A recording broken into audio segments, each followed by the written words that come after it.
இதயம் wishes you a very happy new year.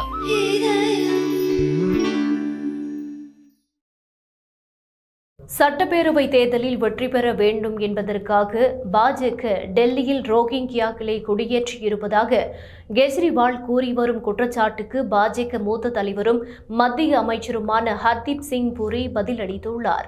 இதுகுறித்து ஹர்தீப் சிங் புரி, ஒரே பொய்யை மீண்டும் மீண்டும் பரப்புவதால் அது உண்மையாகிவிடாது. அது நிச்சயமாக நீங்கள் பொய்யர் என்பதை மீண்டும் நிரூபிக்கும்.